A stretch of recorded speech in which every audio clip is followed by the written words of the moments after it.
ओम शांति। आज का एक प्रश्न है, मैं 4 घंटे बस में ट्रैवलिंग करता हूँ। ऐसी भीड़ व शोर शराबे के बीच में योग का अभ्यास कैसे करें? मैं क्या करता हूँ, 4 घंटा रोज ट्रैवलिंग करता हूँ, तो इस बीच में अभ्यास कैसे करें योग का? क्या उत्तर है? तो 4 घंटा ट्रैवलिंग के समय, सफर के समय योग कैसा करें? एक तो जो भी दिखते हैं उनको आत्मा देखना, और लौकिक में अलौकिक को ही कैसे ट्रांसफर करें? अच्छा, तो ये समझे कि मैं रूहानी टूर कर रहा हूँ, और हाँ, जो जो जगह आती है, जो जो हमें दिखाई देते हैं सफर के दरमियान, उन स्थानों को प्रकाश देते जाना। जैसे यहाँ से हम अगर आबू रोड जा रहे तो क्या क्या कर सकते हैं? साथ वालों की सेवा भी कर सकते हैं, और जो भी सीन दिखाई देते हैं उनको भी प्रकाश दे सकते हैं। तो प्रकृति को, व्यक्तियों की सेवा करते करते जाना है। और बुद्धि एकाग्र भी होनी चाहिए, इतना शोर शराबा है तो। और कल हमने देखा था अल्फाबेट योग, जिसमें हमने ए से लेकर तो जेड तक के योग से संबंधित जितनी भी बातें हैं वो सारी देखी थी। फिर से एक बार रिवाइज करते हैं उसको। ए फॉर एम, मतलब अभी हम सफर की बात, तो सफर की बात से जोड़ देते हैं।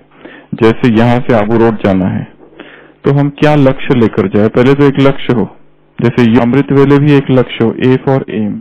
दूसरा बी, ये योग के लिए है कि बी से अपने भाग्य को याद करे या कोई ब्लेसिंग ले ले।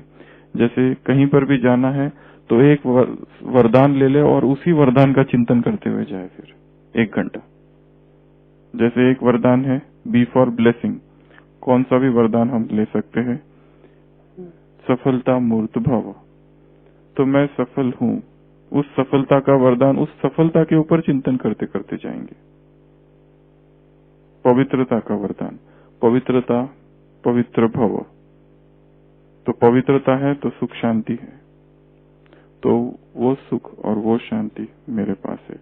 दूसरा अगले संडे की मुरली में आया, सुख की शैया, शांति की शैया। सुख की शैया में लेट कर जाना है।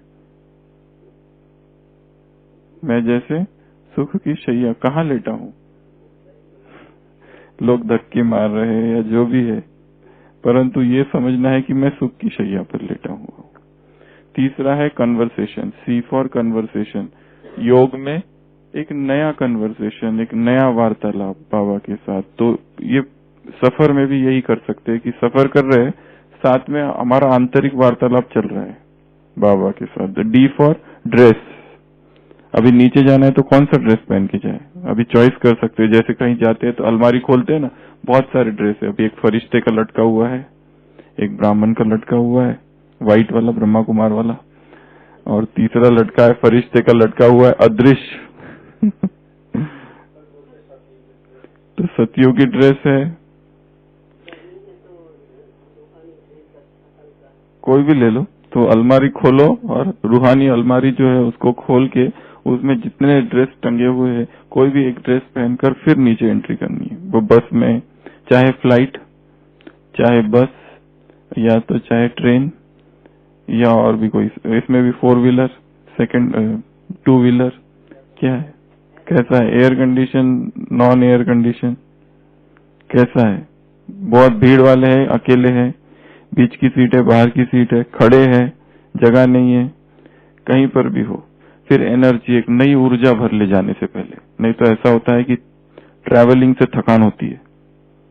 पहले यही संकल्प कर ले कि मुझ में इतनी ऊर्जा भरी हुई है, एक नई ऊर्जा को अपने अंदर भर ले। E for energy, F for form, अपना एक नया फॉर्म। एक तो ड्रेस पहन लिया, दूसरा फॉर्म, कि मैं किस फॉर्म में जाऊं, सुपर हीरो के रूप में जाऊं,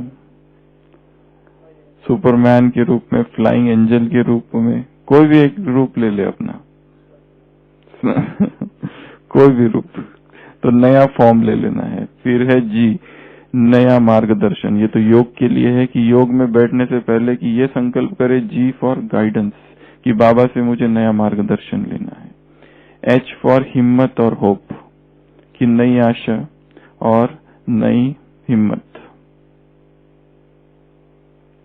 इनसाइट, समझ, परख या अंतर्दृष्टि, इनसाइट। जर्नी, नई यात्रा। ये सोचो आज की ये यात्रा नई यात्रा है, ये रूहानी यात्रा है, जैसे कहा ऑलरेडी, रूहानी यात्रा पे निकल रहे हैं।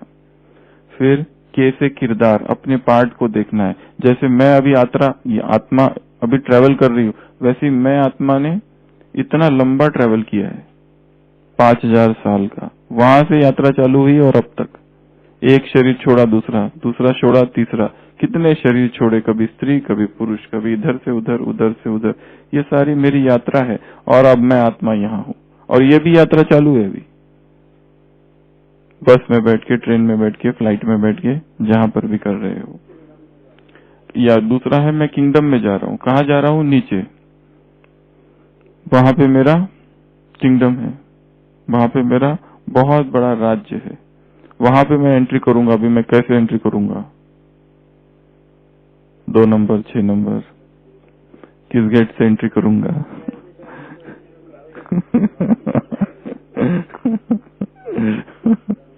तो गाड़ी कहाँ पार्क करूंगा? पुष्पक विमान। ये सोचो कि मैं बस में नहीं, किस में जा रहा हूँ? पुष्पक विमान को तो व्हील भी होते होंगे ना, जरूरी तो नहीं ऊपर ही उड़ेगा, नीचे भी तो चल सकता होगा। लैंडिंग तो चाहिए ना उसकी, लैंडिंग के लिए व्हील। हाँ, जगह बहुत है तो लैंडिंग में व्हील तो होगी, तो कभी कभी तो व्हील से ही चलता है ना समुद्र के ऊपर। शिप में भी आप ये अभ्यास कर सकते हो। तो किंगडम। फिर है न्यू लैंग्वेज, नई भाषा का। कल कहा योग में नई भाषा का प्रयोग करो, नई भाषा, क्योंकि नई भाषा करते समय ध्यान रखना पड़ता है, फिर कहीं गलती ना हो जाए। फिर है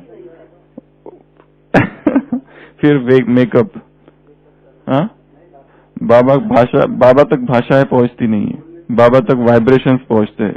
10 लोग हैं, एक Telugu, Tamil, Malayalam, Hindi, Urdu, English, Spanish, Dutch, French, अलग अलग भाषाओं में बाबा के बच्चे बाबा से बात कर रहे। बाबा तक क्या पहुंच रहा है? भाषाएं थोड़ी पहुंचती है, उसके एक तल के बाद में वो सारे वाइब्रेशंस उस तक पहुंचते हैं। मेकअप, फिर नया श्रृंगार करके जाना है कि मैं किससे मिलने जा रहा हूँ। ट्रैवल करते करते भी ये सोचना है, मैं कर्म क्षेत्र में अगर जा रहा हूँ तो कर्म योगी का श्रृंगार करके हुए जाना है। कर्म क्षेत्र है, जो भी ड्यूटी के लिए जा रहे होंगे ना, ट्रैवलिंग करते करते, ब्यूटी पार्लर में जा रहा हूँ, अच्छा, ये भी कर सकते। मधुबन में आ रहे हैं तो ये संकल्प करके जाना है कि अभी मैं मधुबन जा रहा हूँ ना, तो ब्यूटी पार्लर में जा रहा हूँ। ठीक है संदीप भाई, तो यहाँ पे अभी सज धज के यहाँ से जाना है। नया नशा, एक नया नशा। एन फॉर नशा, ओ फॉर नया अवसर, ओकेजन, अपॉर्चुनिटी, सु अवसर है ये, एक बहुत सुंदर अवसर मिला है मुझे ये योग का प्रयोग करने का, ट्रैवलिंग। फिर प्लेस, नई जगह, अलग अलग जगह योग करो तो ये अच्छा है ना। परीक्षा हो रही है, यहाँ योग लगता है कि नहीं? इतनी भीड़ भाड़ में, इतना आवाज है, धक्के बुक्के इधर उधर से। नई शक्ति भर के जा रहा हूँ, नई प्रतिज्ञा, नया संकल्प, नया स्थान। फिर नया क्वेश्चन, एक प्रश्न लेकर जाओ। ट्रैवलिंग 1 घंटे का है तो ट्रैवलिंग से पहले मन में एक संकल्प लाओ, ये प्रश्न है, जब तक सफर पूरा हो जाए इस प्रश्न का उत्तर मिल जाए। क्वेश्चन, नया संबंध, रिलेशनशिप, आर। एक संबंध बाबा से जोड़ो, कोई भी, बाप, टीचर, सदगुरु और साजन, 4 बोले हैं अगले संडे की मुरली में। 4 शब्द जोड़ो, 4 शब्दों, 4 संबंधों के लिए 4 स्लोगन, वफादार, फरमान बरदार, जो भी है। नया सामान या नया गीत, गीत गाते गाते जाने का। सफर करते समय गीत गाते हैं ना, गीत गाते गाते, सुनते सुनते जाना, क्लास सुनते सुनते जाना, गीत सुनते सुनते जाना, मेडिटेशन सुनते सुनते जाना, करते जाना, सामान का अभ्यास करते जाना। नया गीत की भी रचना कर सकते हैं, नई कमेंट्री की रचना कर सकते हैं, नई कविता की रचना कर सकते हैं, क्योंकि जैसे जैसे प्रकृति की सौंदर्य दिखता है जाते जाते, तो नए नए संकल्प आते हैं मन में, तो नया संबंध, फिर नया थैंक यू। नया थैंक यू अर्थात नया धन्यवाद, बाबा को धन्यवाद, एक पूरा योग धन्यवाद कहो। नया थैंक यू, नया धन्यवाद, जिस बात के लिए आज तक कभी धन्यवाद नहीं किया, नए तरीके से भी और नई चीज के लिए भी। जैसे कि किस चीज के लिए आज तक धन्यवाद नहीं किया? पैर भी बहुत अच्छा है लोगों के, देखो जिनके पैर ही नहीं है, आंखें मिली है, कम से कम लोगों के पास आंखें ही नहीं है, चल सकते हैं, उठ सकते हैं, बैठ सकते हैं, बीमार नहीं है, कम से कम हॉस्पिटल में जाके देखो, पुरुषार्थ करना चाहते पर बीमारी ऐसी है कि छोड़ती ही नहीं, या एक बीमारी होती है तो दूसरी, दूसरी के बाद तीसरी, बीमारियों पर बीमारियां चलती ही रहती है, तो वो तो कुछ कर नहीं सकते। अगला है उत्सव, एक नया उत्सव। कौन सा उत्सव मनाएंगे आज? विट्ठल भाई दिवाली है आज, शिवरात्रि मनाओगे आज, दिवाली मनाओगे, होली, कौन सा नया मनाओ, जो भी अपने मन पर है। वो संसार जिस दिन मनाता है वैसा तो कुछ है नहीं, हर दिन मना सकते हैं। यू फॉर उत्सव, वी फॉर विजन, एक नया विजन क्रिएट करो। जाने से पहले ही मैं बस में बैठकर अमृत वेला ही देख लो, मैं जा रहा हूँ और मुझसे चारों तरफ पवित्र वाइब्रेशंस फैल रहे हैं। कितना अच्छा दृश्य है ये। कार में बैठ के जा रहा हूँ और ऊपर से छत्र छाया, ऊपर से किरणें पड़ रही है मुझके मेरे ऊपर, और कार में जाते समय ड्राइवर से ज्यादा कम ही बात करना, नहीं तो टाइम पूरा चला जाता है, हमने देखा है। चुप रहकर ही चाहे तो फिर योग युक्त रह सकते हैं, डबल फायदा है उसका भी। और हाँ फिर डब्लू वर्ड्स, नए शब्दों का प्रयोग। जैसे मुरली योग में बाबा भी नए नए शब्दों का प्रयोग करते हैं, कभी कभी जो आज तक कभी सुने नहीं होंगे, ऐसे शब्द आते हैं मुरली में कुछ कुछ। बाबा की तो डिक्शनरी अलग है, तो यहाँ पर भी योग के लिए अच्छे अच्छे शब्द, नए नए शब्द, नव शब्द, नियोलॉजिज्म जिसको कहते हैं, नए शब्द चाहिए, नियोलॉजिज्म। फिर न्यू जेनियम, जेनियम अर्थात उपहार, गिफ्ट, बाबा से कुछ सौगात ले ले।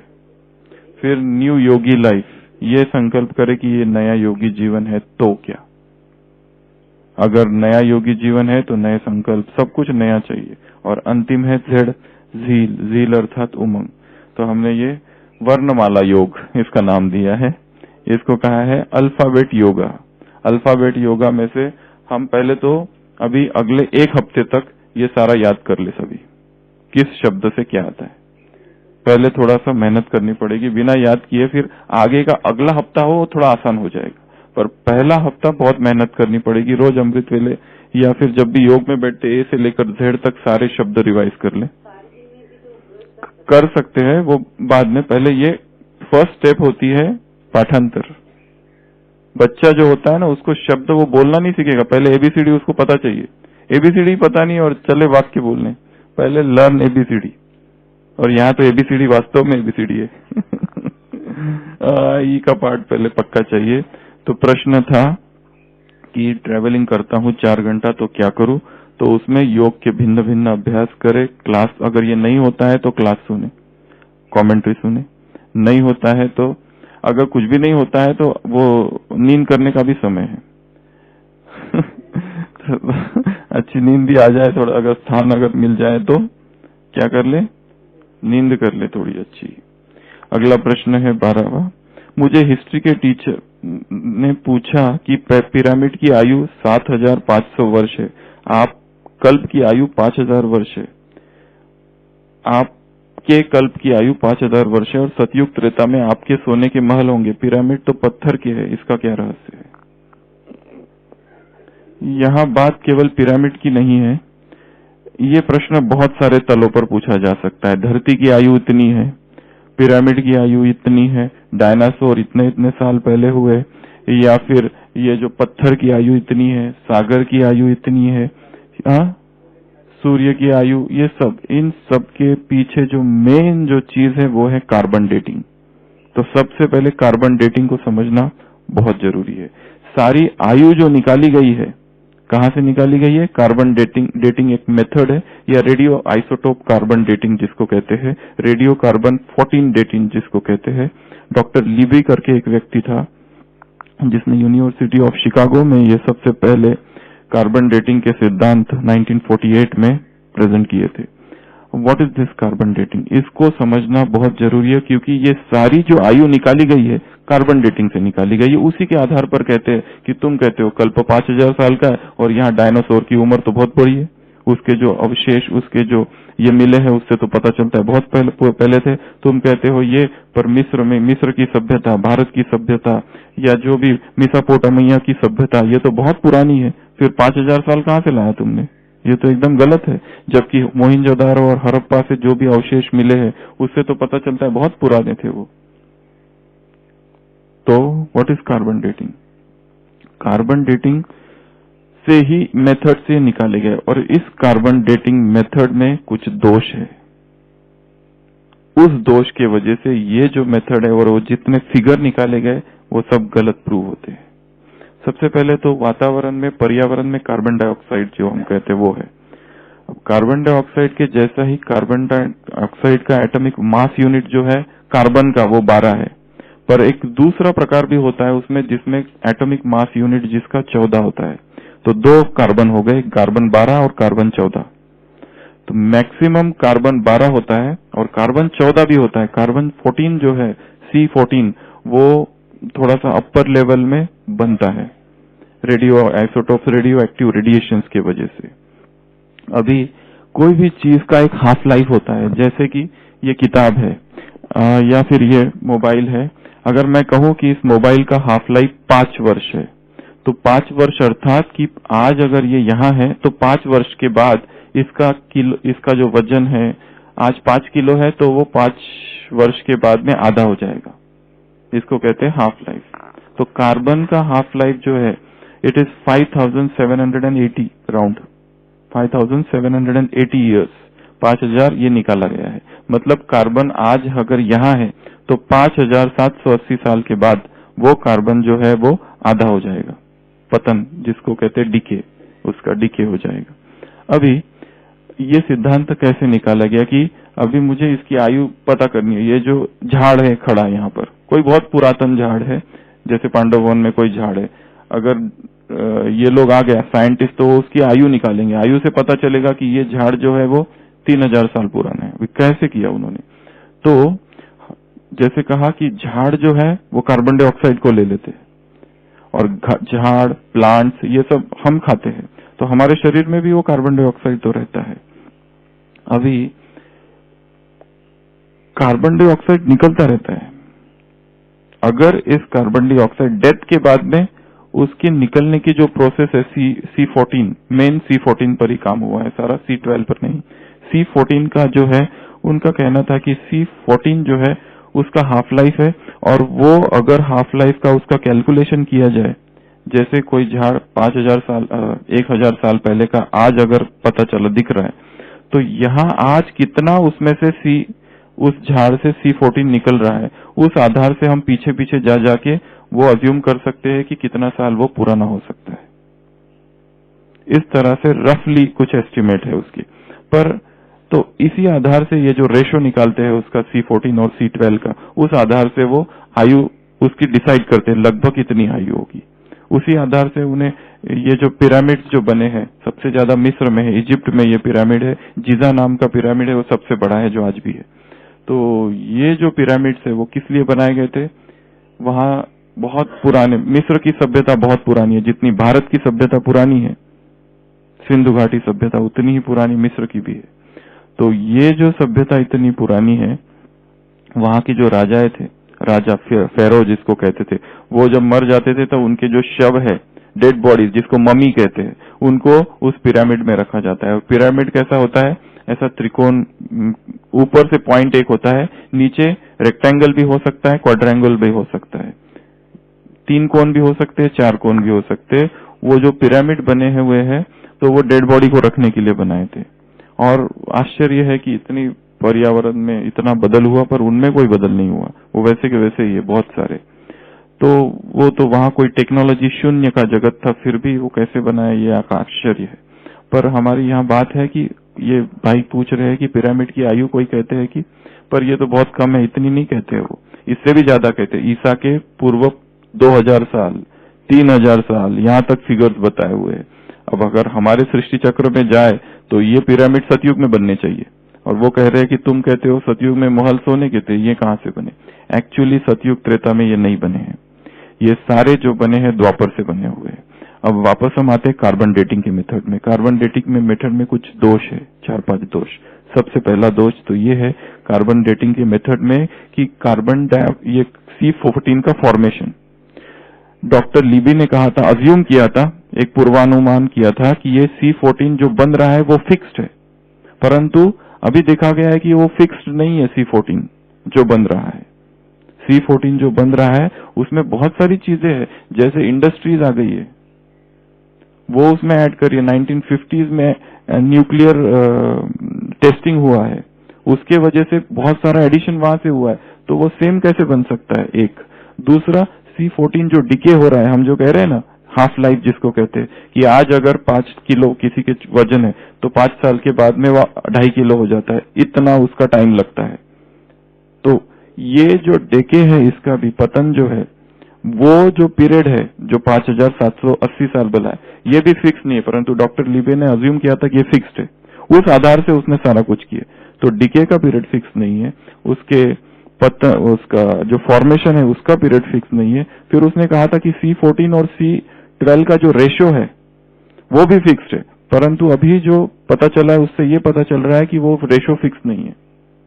फिर उसने अज्यूम किया था कि प्लांट जो है, झाड़, वो जो ग्रहण कर रहे C14 और C12 को सेम ग्रहण कर रहे, पर अभी पता चला है सेम ग्रहण नहीं कर रहे, वो अलग अलग कर रहे। C14 कम है, C12 ज्यादा है, और हमारी बॉडी जो इमिट कर रही है C14 और C12 को, उसने कहा था वो भी समान इमिट कर रही है, परंतु वो समान नहीं कर रही है। तो ऐसे बहुत सारे अजम्पशंस है, और फाइनली जो प्रूव हुआ है, एक journal of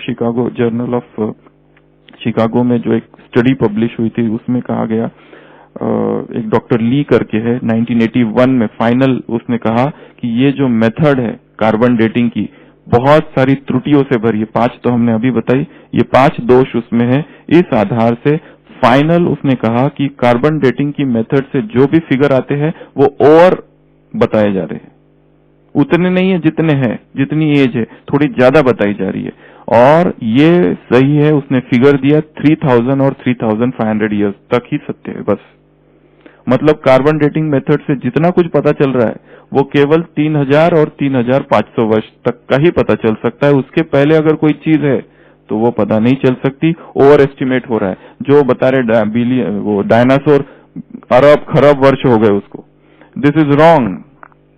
this is scientific data जो पब्लिश हुआ है 1981, डॉक्टर रॉबर्ट ली 81 कि जिसने पब्लिश किया, उसने कहा कि दिस मेथड इज फॉल्टी। बहुत सारी फैक्टर्स है उसमें, नेचुरल कैलेमिटीज, फ्लड जब आता है तो कार्बन का लेवल चेंज हो जाता है। डॉक्टर ली ने ये सारे कंसिडर ही नहीं किए थे उस समय। एटमॉस्फेरिक चेंजेस हो रहा है, अभी इतना पोल्यूशन है, अभी तो वो तो डॉक्टर ली ने भी नहीं किया था जो 81 में उसने स्टडी की। अभी तो और भी ज्यादा पोल्यूशन है, कि अभी इतने सारे एनवायरमेंटल फैक्टर्स ही इतने हैं कि वो जो रेशियो है C14 और C12 का वो चेंज हो रहा है। तो आप कैसे कह सकते, क्योंकि वो सारा कार्बन डेटिंग उसके आधार पर है। जो भी एज निकाली जा रही है, झाड़ इतने साल पुराना, वो समुद्र की आयु निकालते हैं, पहाड़ की आयु निकालते हैं। हाँ, मतलब ये जितने निकाल रहे बिलियंस और मिलियंस और ट्रिलियंस में ही निकाल रहे सारा। तो ये सारी मेथड्स में दोष है, त्रुटिपूर्ण है ये। तो इसको ये नहीं कहा जा सकता कि राइट है। इसके लिए ये जो प्रश्न है भाई साहब का कि भाई तुम कैसे कहते हो, तो यही है क्या वो?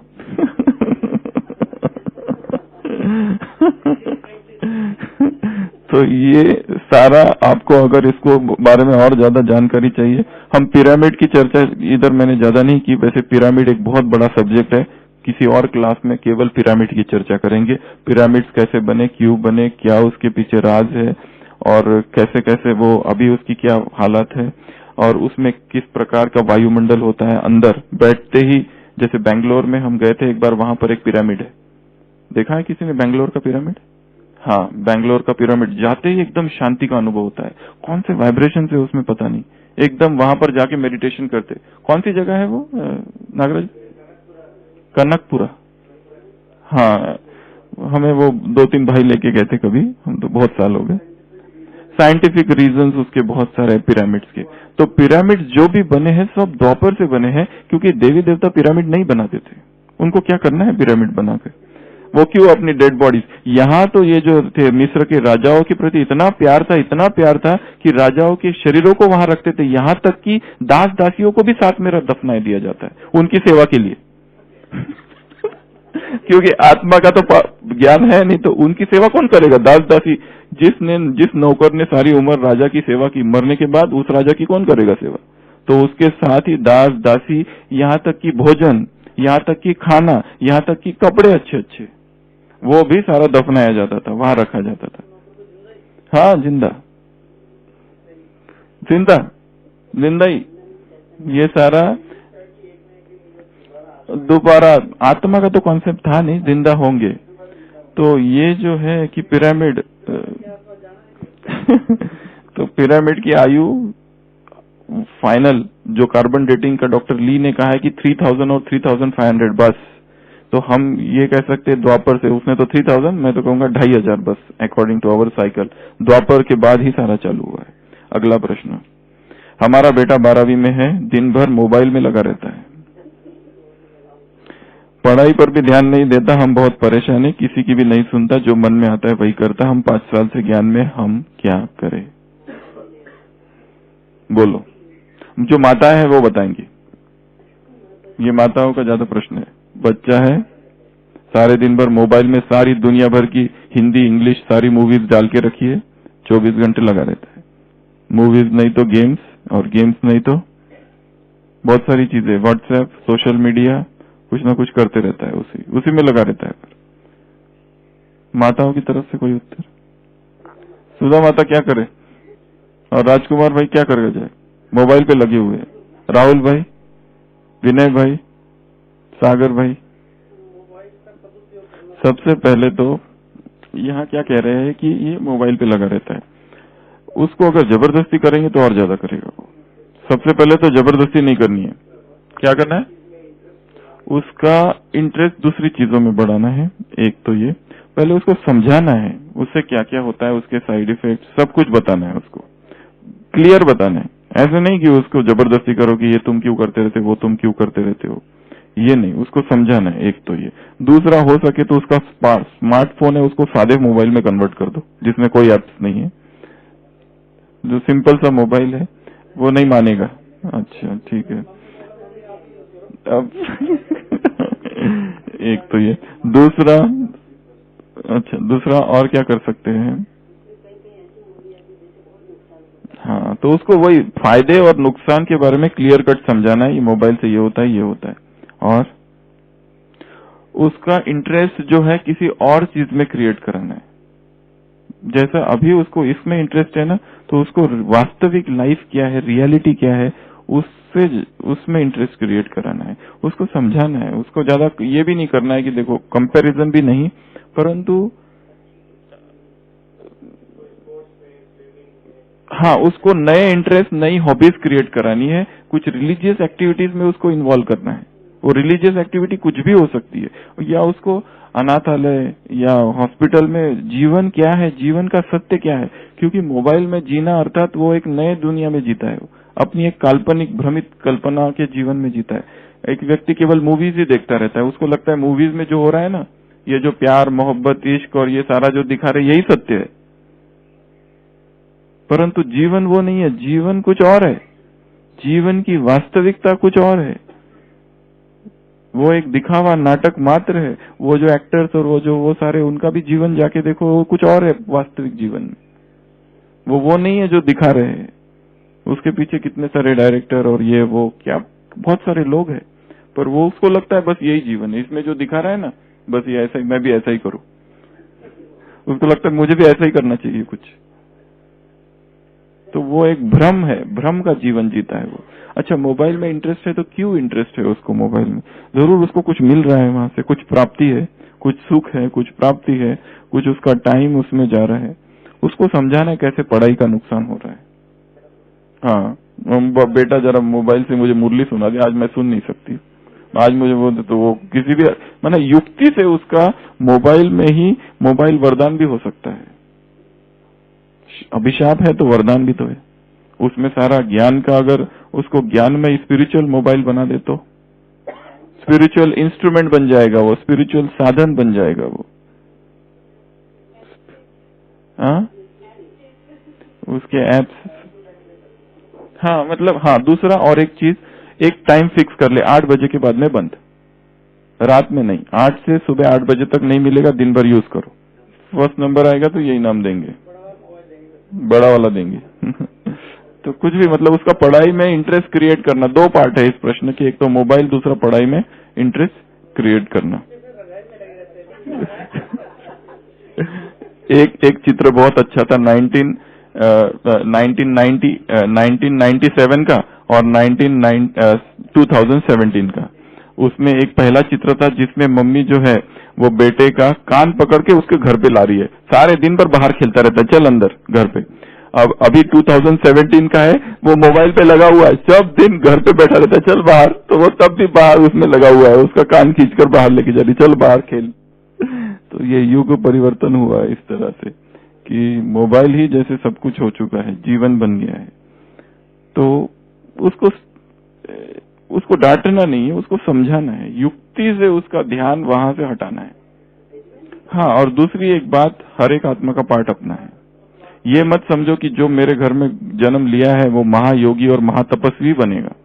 आजकल एक दूसरी माया ये है कि जो भी ब्राह्मण युगल है वो सोचते हैं हमारा जो बेटा है ना, जो एकदम छोटा सा है, अभी 4 साल 5 साल का, वो सोचते हैं ये एडवांस पार्टी की आत्मा है। वो सोचते हैं देखो ये कितना अच्छा ज्ञान सुना रहा है, कितना अच्छा मुरली सुनाता है। क्योंकि जैसे जैसे हमने देखा है 5 साल 7 साल 8 साल 10 साल तक बहुत ज्ञान सुनाते हैं, ज्ञान की बातें करते हैं, मुरली में जाते हैं, संदली पर बैठते हैं, बहुत अच्छा अच्छा करते हैं। और जैसे जैसे बड़े होते हैं फिर अपने रंग दिखाने चालू करते, फिर कहाँ गई वो आत्मा पता नहीं। तो वो फिर ये अज्यूम कर लेते हैं कि ये जब से आया ना तब से ही हम दोनों ज्ञान में आए, हमको ज्ञान में आने का ये बच्चा ही निमित्त बना, ये मधुबन लेके आया। तो ये एक हर आत्मा का अपना पार्ट है, हम नहीं कह सकते कि ये क्या बनेगी आत्मा।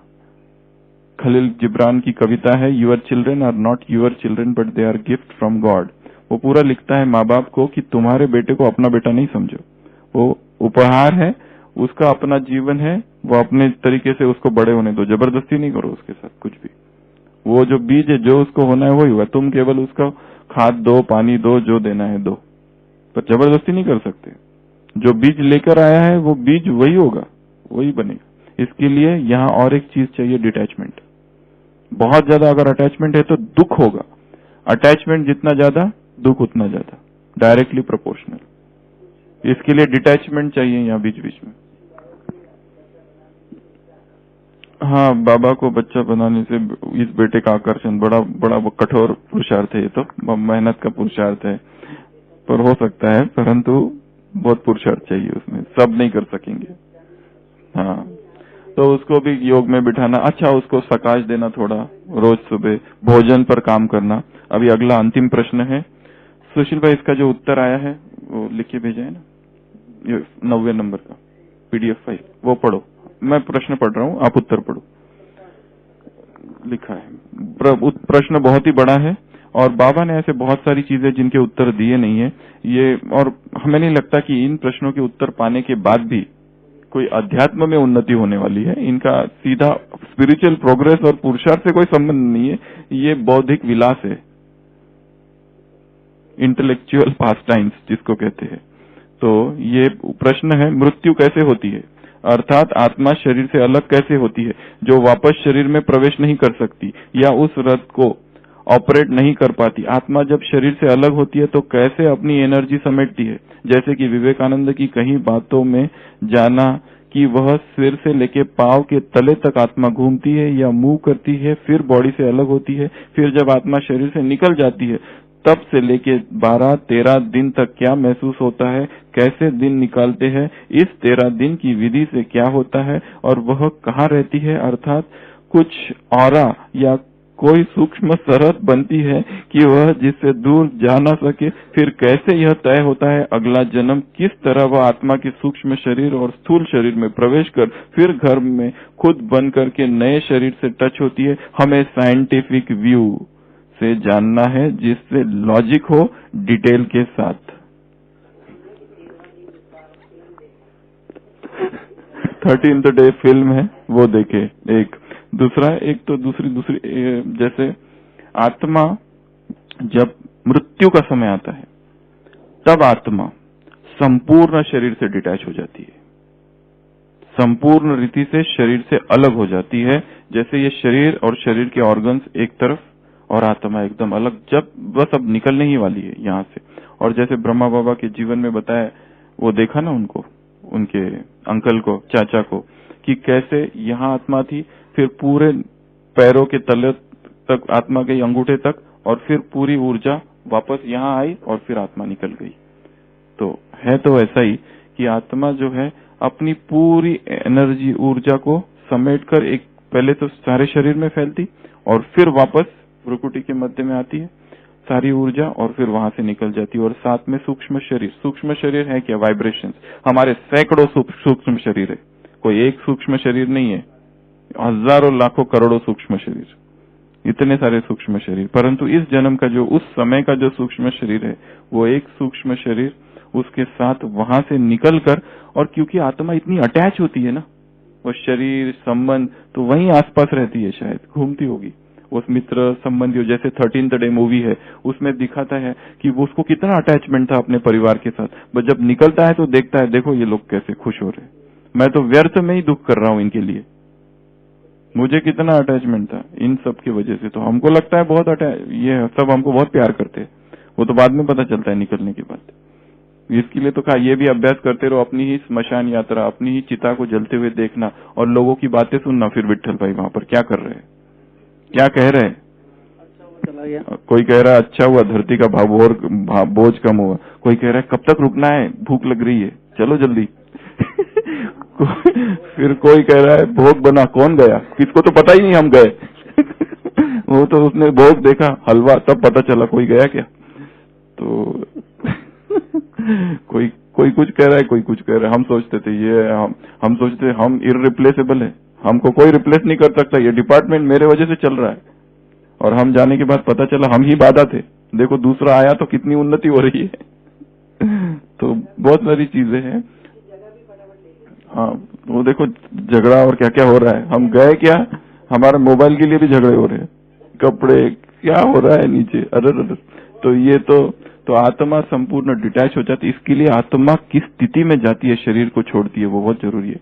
संपूर्ण अनासक्त जो आत्मा होगी ना, उसका ही जो दूसरा जन्म, ऐसे माँ बाप वो गर्भ ढूंढती है, जैसे योगी आत्माओं का गर्भ ढूंढती है, वो वहीं जाकर जन्म लेगी। और जो वासना युक्त होकर शरीर छोड़ती है, वो आत्मा वासनामयी शरीर में जाती है।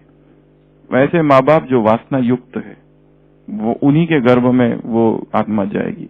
परंतु ऐसे योगी माँ बाप जो होते हैं, जो केवल संतति के लिए ही विकार में जाते हैं, वैसे गर्भ में वो प्रवेश करेगी योगी आत्माएं।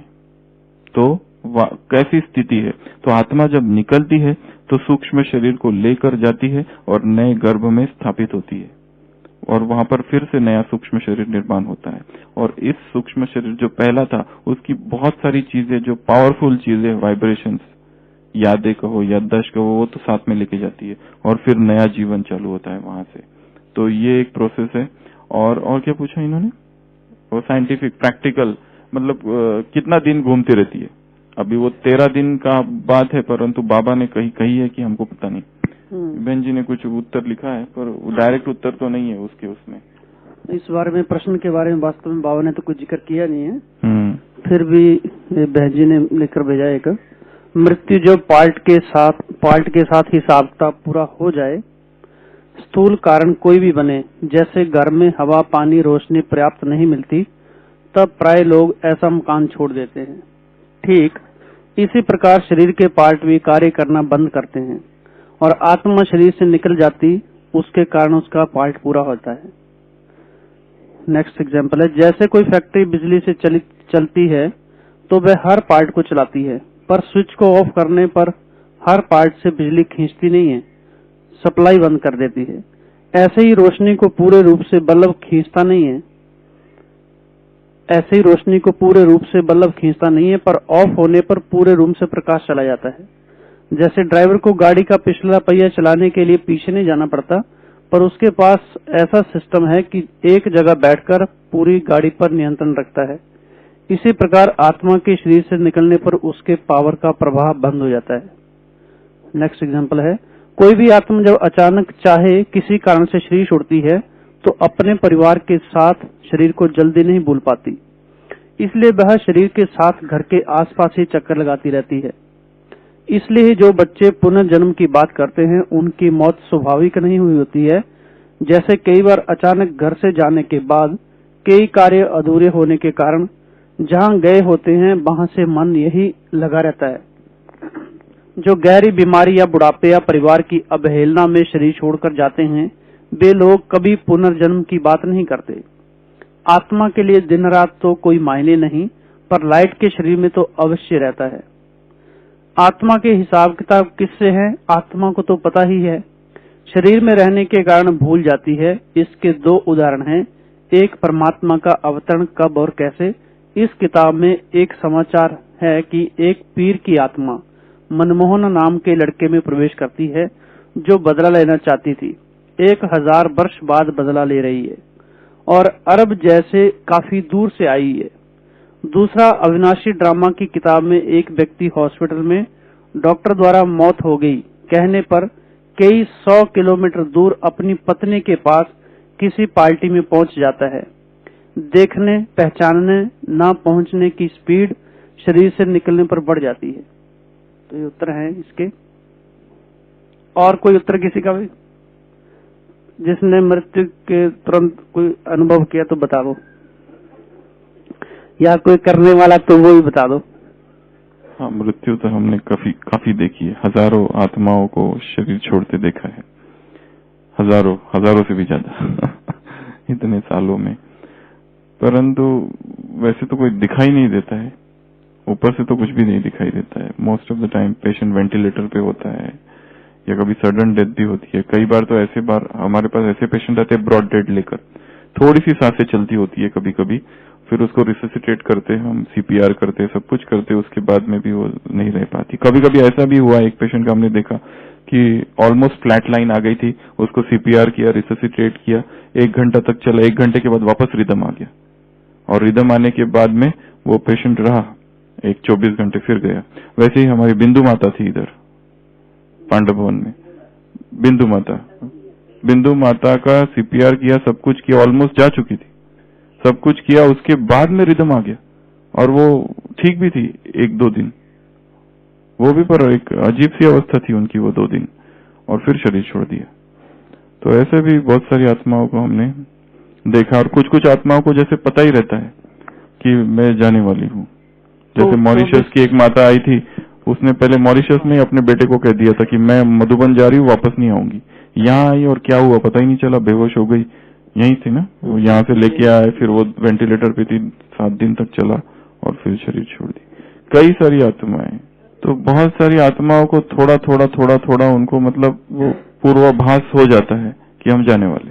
तो जो जितने मधुबन निवासी, मधुबन में जितनी आत्माओं ने, मतलब मधुबन निवासियों ने, उन्होंने कभी ना कभी किसी न किसी समय हमें ये बात कही थी कि हम जाने वाले। पंकजा बहन से लेकर तो जितनी भी आत्माएं यहाँ पर गई है, गोपी बहन, संजय भाई, चीनू भाई, ये जितनी है, कहीं ना कहीं ओपीडी में हमें याद है, ओपीडी में या यहाँ या वहां या कहीं ना कहीं इन आत्माओं के संपर्क में रहते। कुछ आत्माओं ने तो ये भी कहा था कि इधर ही जाने देना, कहीं भेजना मत। पर जिन्होंने नहीं कहा था वो कुछ कारणोंवश, कुछ नियम कहो, जो भी कहो, वो वहां उनको जाना पड़ा, तो हमने उसमें इंटरफियर नहीं किया। पर जिन्होंने हमें स्पष्ट कह दिया था कि यही, उनको हमने कहीं भेजा नहीं कभी भी। जो बिंदु माता ने शरीर छोड़ा था 24 घंटे बाद कह रहे आप फिर वापस आ गई। हाँ। तो नेक्स्ट जब शरीर छोड़ा तो हो सकता है वो बाद में भी आ सकती थी, उसको आपने डिक्लेयर कर दिया। नहीं, वो शरीर छोड़ा नहीं था, मतलब जिसको कार्डियक अरेस्ट कहते हैं, अरेस्ट सिचुएशन में पूरा फ्लैट लाइन मॉनिटर पे दिखाता है, जिसमें हम कर रहे हैं सब सीपीआर, सब कर रहे हैं और उसके 1 घंटे के बाद मतलब लगा कि ये तो बिल्कुल मुश्किल है आना, पर उसके बाद में भी रिदम रिज्यूम हुआ, रिदम आ गया उसमें। तो ये जो मृत्यु है एक ऐसी एक मिस्टीरियस, जिसको कहेंगे रहस्यमयी चीज है। अभी हमने इतनी मृत्यु मतलब बहुत सारी देखी, पर हर एक की अलग अलग रीति से दिखी। अपने सुदाम भाई, कितने अलग अलग, मतलब हर एक ने जो शरीर छोड़ा है। और हमने देखा कि मधुबन बहुत सारे यहाँ निवासी है बाहर के, बहुत सारी कईयों की स्थिति बहुत अच्छी थी, बहुत अच्छी स्थिति, जिसमें बिल्कुल निश्चिंत होके जैसे कुछ, हाँ कौन से, ये पहले की बात है शायद, हाँ थोड़ा सा पहले। तो ऐसा बहुत सारी आत्मा है जिन्होंने मतलब जिनको थोड़ा सा आइडिया थी, और कुछ कुछ का तो ऐसा था कि कुछ मतलब लग नहीं रहा था, परंतु फिर भी कुछ, हाँ। पर ये तो हमारा ब्रह्मा कुमारी का कॉन्सेप्ट है, इस पर बहुत सारी किताबें लिखी गई है। आत्मा कैसे शरीर छोड़ती है, स्वामी शिवानंद की एक किताब है डिवाइन लाइफ सोसाइटी की, शरीर छोड़ते समय आत्मा की स्थिति क्या है, कब छोड़ती है, कैसे दूसरा गर्भ तैयार होता है, यहीं बैठ के आत्मा कैसे उस गर्भ का निर्माण करती है कहीं और, वो सारी चीजें, कैसे आत्मा गर्भ में प्रवेश करने के बाद उस शरीर का भी निर्माण आत्मा ही करती है। ये बहुत सारी सूक्ष्म बातें हैं उसमें। रामकृष्ण मिशन के एक स्वामी है अभेदानंद, उन्होंने भी इस पर बहुत कुछ लिखा हुआ है। तो बहुत लोगों ने इसके ऊपर लिखा है, ये तो नया सब्जेक्ट नहीं है। 13 मुरलियों में तो बहुत सारी चीजें आई नहीं है, ये तो हमारे अजम्पशंस है सारे। किसी को 2 मास भी रखा ना, फिर तो किसी को 1 मास भी रखा। नीचे वालों ने प्रक्रिया ऐसी बना दी कि 13 दिन रखना पड़ा बाबा को। वो प्रक्रिया इधर बनाई। चलो, ओम शांति।